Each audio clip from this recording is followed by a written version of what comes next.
Good morning. Welcome to the Community Voice. I'm Steve Graddick, your host. Delighted to have you with us on this brand new week. Hope everything's going well for you. Thank you for tuning in. We're on 106.3, 1330 AM on our website, and we're on Facebook Live, WLBB Facebook page this morning. Sponsors Oak Mountain Academy and Tanner Health System, and we're very pleased. First time in studio. Yes, sir. Ben Weber, Campus Outreach of University of West Georgia. Good morning, Ben. Good morning. Glad to be here. Well, we're glad to introduce you to our audience. It's something we have been meaning to do for many years, but it just never happened. So I'm going to kind of leave the floor open to you in large part, because there's a lot going on at the university, and most of us in our daily lives have no clue as what's going on there. So just give us a broad overview, and particularly at University of West Georgia. What is Campus Outreach? Its description, its vision. What are you up to on campus? Very good. Yeah, you're exactly right. We live in a small town, and I talk to a lot of people who live in Heritage Hills and Sunset Hills. They're directly across from the university, but are really unsure as to what's going on with the student body, and more specifically, what the Lord's doing on that campus. So I've been with Campus Outreach for 17 years. I moved here in 2007, and our organization exists to build laborers on the campus for the lost world. So that would be our mission statement. So if you're familiar with, Carrollton geography, in particular Maple Street, just know this: there's a lot of great ministries at UWG. And what you'll notice when you drive on campus is that a lot of ministries have an official home or headquarters on the perimeter of campus, and they do really great work. Campus Outreach has a little bit of a different philosophy, where we do not have an official Campus Outreach home, because we believe our calling is not to wait for students to come to us, but to go to students and, in particular, bring the good news of Jesus Christ. So we focus on a couple different areas. We try to influence the entire campus for the gospel, and we focus on the athletic department, and that's where I spend a lot of my time, doing evangelism with football players and basketball players and baseball players and all these different athletes. We also focus on Greek Village. So these are your fraternities and sororities. And then we spend a lot of time with on-campus housing. So these are your students who live in the dorms, students who are eating in the cafeteria on a regular basis. So that's how we try to influence the mainstream of campus. And what we've come to learn about West Georgia, even though it's in Carrollton, even though Georgia has a reputation for being a very churched part of our country and world, most of the students that come to West Georgia are largely unchurched, and functionally they're biblically illiterate. So we really try to build our ministry not with students, with students who don't know much about the gospel. And we do that by building relationships. And so the one thing you'll notice about Campus Outreach staff, I work with a team of 5 other people, is that we are on campus always. We're older than the college students, but we are eating in the cafeteria, we're playing intramurals, we're visiting, jumping in on campus events, cheering on athletes at ball games, because we want to build trust, build relationships with the students. And then we're initiating spiritual conversations. We're asking people what they believe, what their purpose is in life, what gives them satisfaction. And we're using just questions to actually learn their worldview and share the gospel. So that's one thing that's unique about us, is we are just very, very committed to evangelism and actually reaching the unchurched student on campus. You mentioned athletics. It seems like the door is sometimes wider open for when you approach athletes and athletics with the gospel. Is that true? The door is wide open. I've been very fortunate to have a athletic department and administrators who see the value that we bring to campus. And West Georgia is it's a state institution. It's not explicitly Christian, but there are a lot of administrators, there's coaches, there's faculty members who just see the common good that we bring to the campus, and so they allow us to influence their students. So, for example, and this will probably give you a pretty good example of just how our ministry operates. When I first moved here, like I said, spending a lot of time in the cafeterias, playing pickup basketball, meeting students, and pretty early on, Two of the first guys I met, and these are back in the days when West Georgia was still playing at the high school.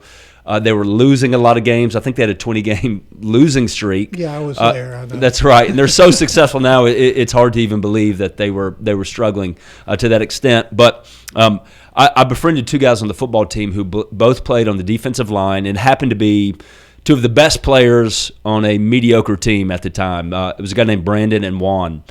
And we'd be playing pickup basketball because they'd never made the tournament or the playoffs, and so they had a little extra free time.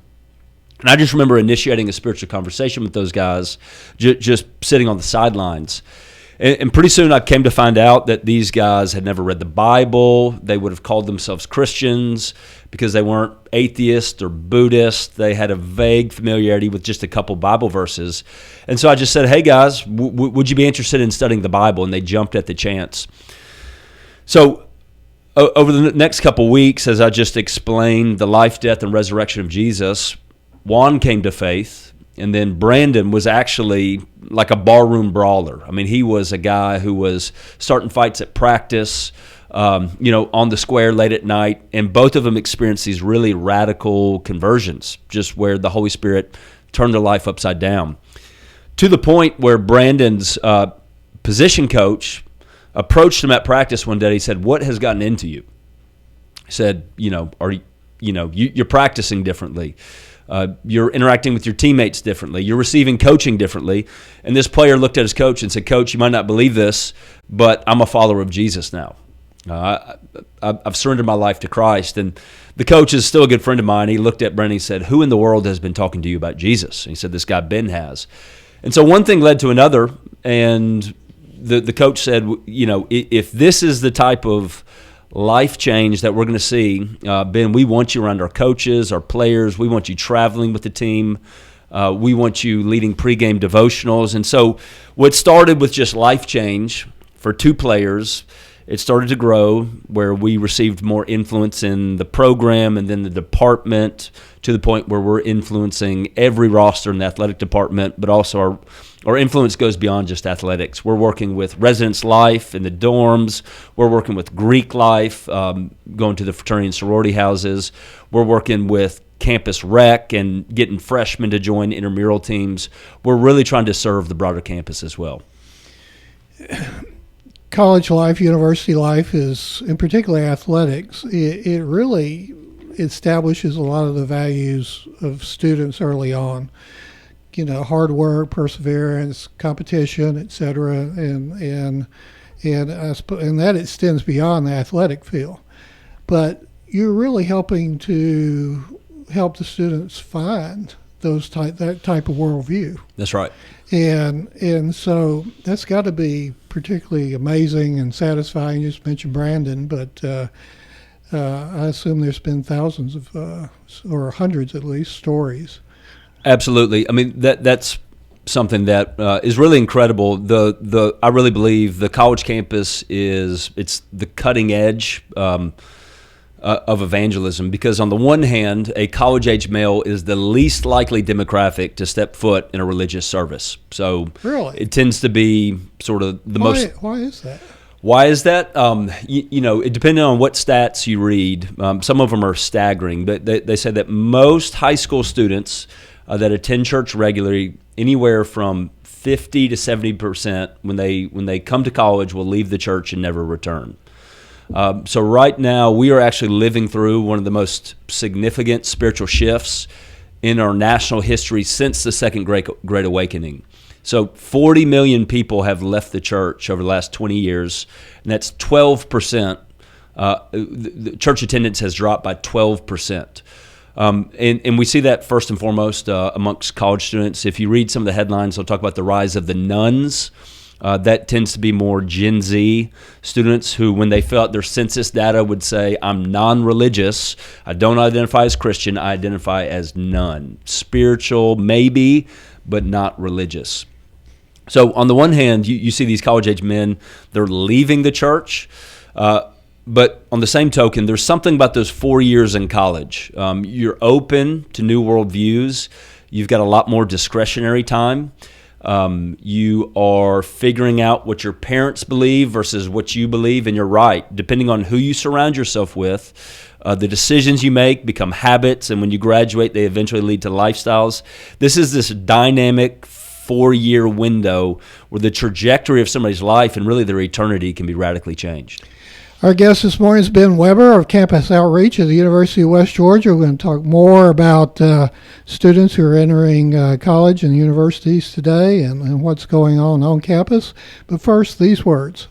The World Language Scholar Journey at Oak Mountain Academy is designed to provide students with a clearly defined, curriculum-based track to acquire essential knowledge and skills for success in biliteracy fields of study. The successful completion of this journey provides colleges with a method to recognize a rigorous foreign language immersion experience for all students at Oak Mountain Academy. I'm Patrick Duran, head of school, inviting you to journey with us on the mountain. For more information, visit us at oakmountain.us. Discover your journey at OMA. Prepare, explore, and achieve.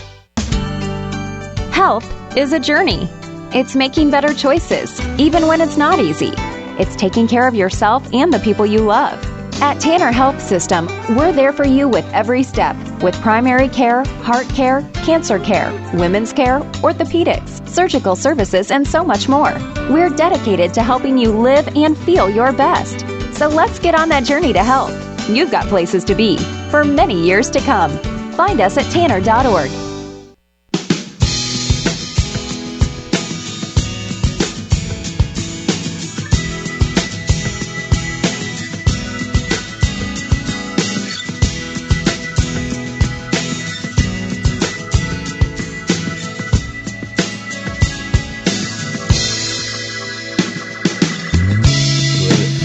All right, good morning. Welcome back to the Community Voice. We're very pleased to have in studio Ben Weber of Campus Outreach, University of West Georgia. And he's kind of giving us some insight on what college ministries face these days. And, you know, we've all seen, and I've spoken about certainly the secularization of America. And things have changed, particularly since the pandemic.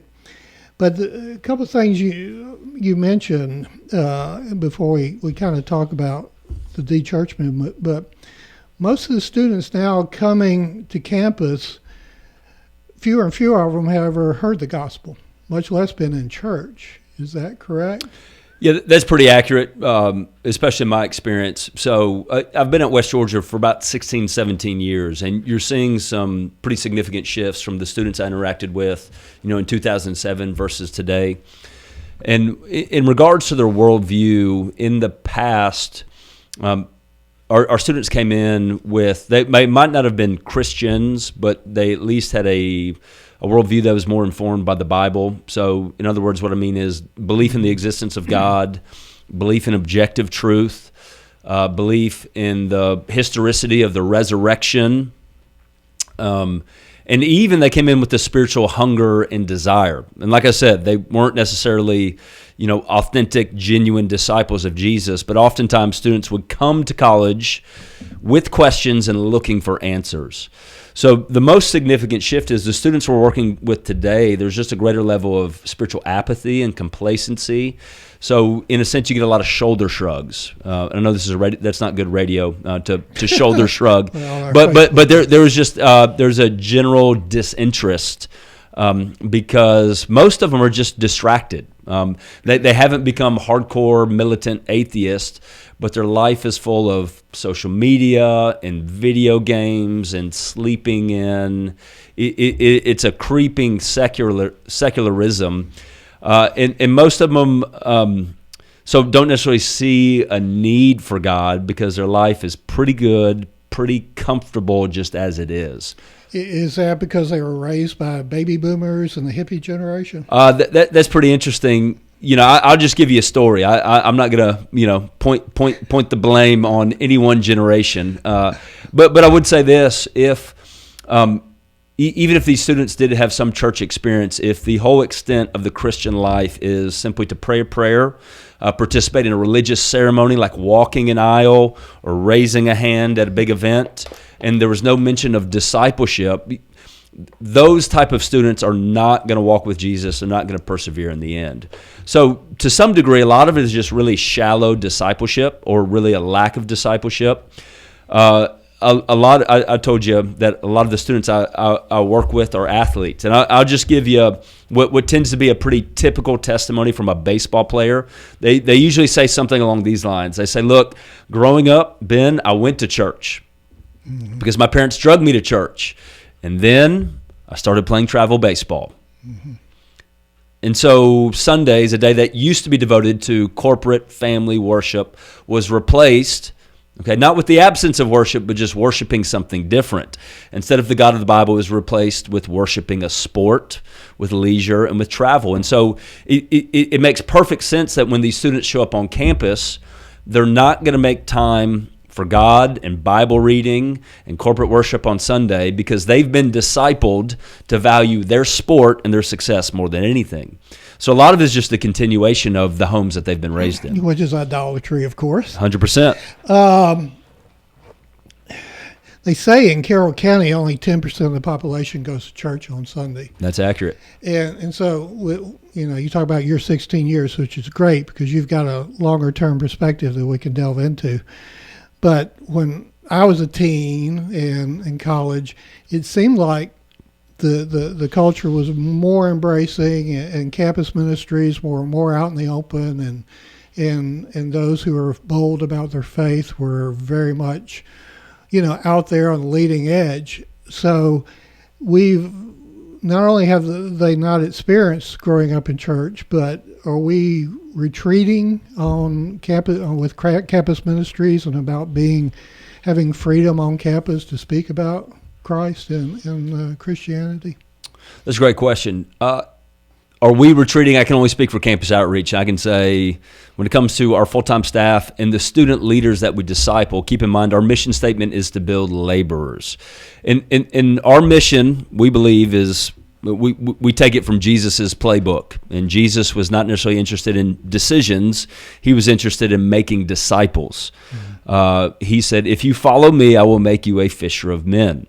So I mentioned a couple stories of men experiencing conversion and life change. We don't stop there when they decide to trust in Jesus. Now we enter into what we call equipping or discipling, where we're training these young men and women to not only walk with Jesus, but actually make disciples amongst their teammates, fraternity brothers, family members, and classmates. So one of the things we're training people to do is actually how to communicate their faith or witness or evangelize. Now, when it comes to West Georgia, the institution, we are very relational and conversational in our evangelism. We're not at the fountain, with a sign on our chest and a megaphone. Most of what we do, it's in small group Bible studies. Because here's what we've come to find out is that most of the college students we interact with, they have an opinion on Jesus. Everybody's got an opinion on Jesus. Every world religion has an opinion on Jesus. But they haven't read, studied, encountered the person of Jesus in the Gospels. So our primary evangelistic method is we go to students because they're probably not going to come to my church on Sunday, so I go to their locker room. I go to their dorm room. I go to their cafeteria, and we simply open God's Word because it's living and active, sharper than a double-edged sword, and we investigate firsthand the life, death, and resurrection of Jesus. And in that regard, our campus is there's a lot of curiosity, there's a lot of interest when it comes to Christ. There's a lot of religious diversity at West Georgia. I mean, you've got spiritual organizations for just about every major world religion. There's a lot of denominations that have organizations as well.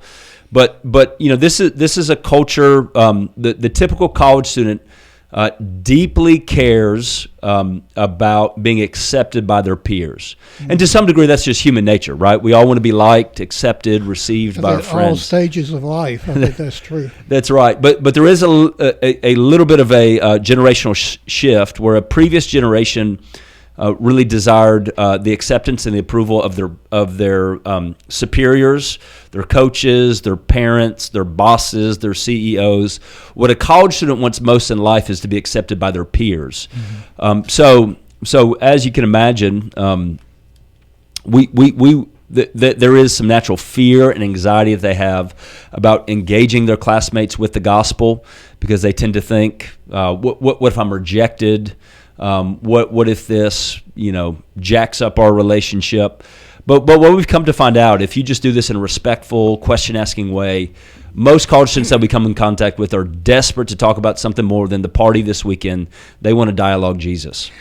You've been there 16 years, so pretty much the entire time that you've been there, you've seen the emergence of social media. That's right. I'm old enough that I remember the days pre-social media. There you go. I remember the days pre-COVID. I remember all that. So you've mentioned the word relationship a good bit. So if the kids on campus are always staring at their phones, how does that impact their relationship one with another and also with you and the other members of the staff? Yep, that's great.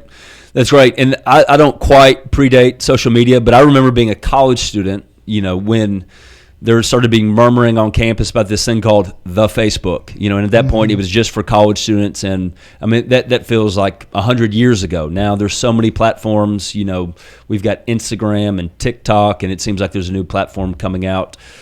It's significant because what you behold, what you set your gaze on, it forms you. Mm-hmm. And that's why Scripture instructs us to behold the glory of God so that we can be transformed from one degree of glory to the next.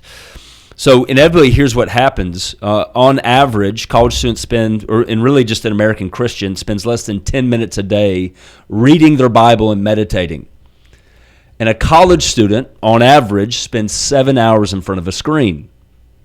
So you just do the math. I mean, what happens when the Bible gets minutes, okay, and Instagram gets hours, okay? It starts to reform you.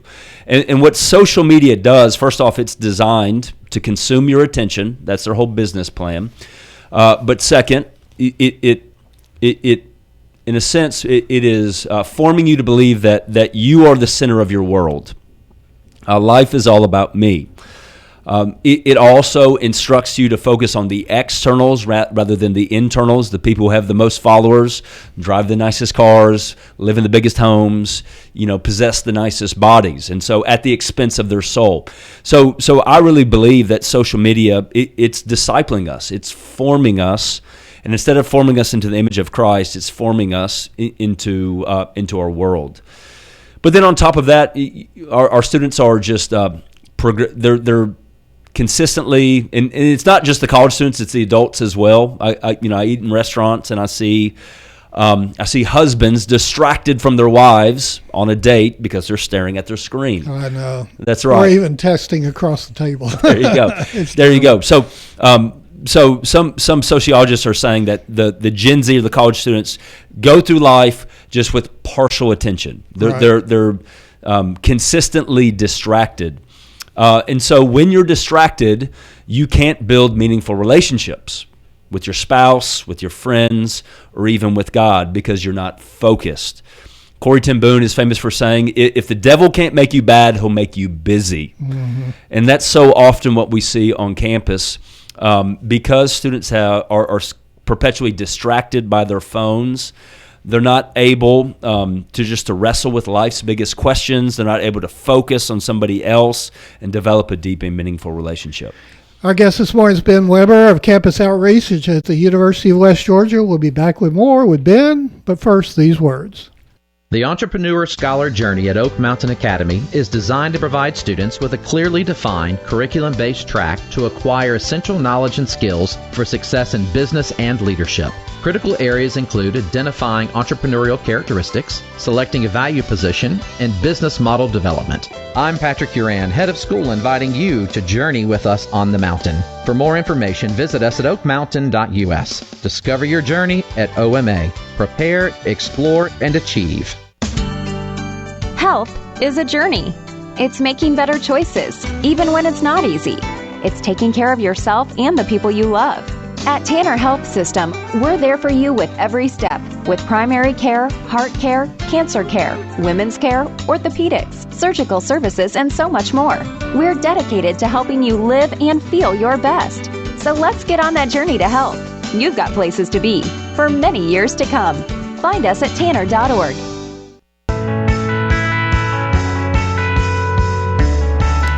Good morning. Welcome back to the Community Voice. I'm Steve Graddick, your host. I'm glad to have in studio Ben Weber, Campus Outreach, and telling us about what's going on campus, University of West Georgia, from the perspective of Campus Outreach.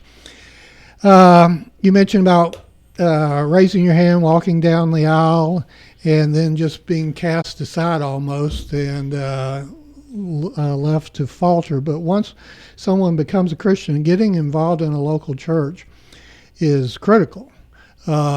Faith comes by hearing by the Word of God, and the fellowship that one experiences in a local church. Again, staying on relationships, how do you encourage those that you minister to join and become part of a local church? That's right. Well, we are explicit that Campus Outreach exists to serve the local church. So one of the things that the Westminster Confession says is that the purpose of the church is to gather and perfect the saints. And what Campus Outreach does really well is we gather college students, because we get on campus, we stay up late, we eat greasy pizza, but then we gather you, bring you to the church, and the church is really where we're perfected, we grow in our maturity. So I'm very explicit that we don't desire to replace the local church, because if you attend West Georgia, best case scenario, you get 4, maybe 5 years with Campus Outreach. But for the rest of your life, the primary place of your edification, where you'll receive instruction, encouragement, it is the local church. So I personally, I'm a local leader in my church. I attend on a regular basis. I recruit the men I lead and that come to my Bible studies to join me. We really view Sunday worship as an indispensable part of their maturity and their growth. It's also a great day of rest. That's right. That's right. Absolutely. So, and that's especially for college athletes, they haven't really experienced the life-giving nature of just taking a weekly Sabbath. But that's another part of it as well, where we're trying to develop a conviction for one of God's main 10 commandments, is to take a Sabbath and keep it holy. Mm-hmm. You mentioned travel ball earlier, and it pains me sometimes to see all those kids that are missing that. That's right, and that would be a place where the church has conformed to the culture. Mm-hmm. In previous generations, it would be unthinkable for a travel league to say we're playing on Sunday, because for the most part, church attenders had a conviction for Sabbath keeping. Exactly right. If someone wants to learn more about Campus Outreach or be a supporter of it in different ways, how should they go about it? That's right. The best thing to do would be to get on our website. If you just look up Campus Outreach at the University of West Georgia or Campus Outreach Ben Weber, it'll take you to the proper link. What you'll see a quick summary about our organization. You'll see the different campuses that we touch that go well beyond Carrollton, Georgia. And then you'll also have an opportunity to make a donation to our ministry. Our organization is support-based, meaning we rely 100% on local churches, individuals, and businesses to make donations so that we can reach the next generation of college students. And you're again a relationship, kind of a small, staying deliberately small, not a huge organization, so you can best minister, correct? We do them both. So, I mean, we host weekly meetings that hundreds of students attend on a weekly basis. How many campuses is Campus Outreach on? Campus Outreach is actually worldwide, so we're hundreds of campuses across the world. Wow. And then the particular region that I work with, we cover 12 campuses in Georgia, Alabama, and Mississippi. Our gratitude this morning to Ben Weber of Campus Outreach. Find it online and get to know more. We appreciate Ben coming in very much, and thank you. God bless. And we thank everybody for listening to the Community Voice here on WLBB Carrollton.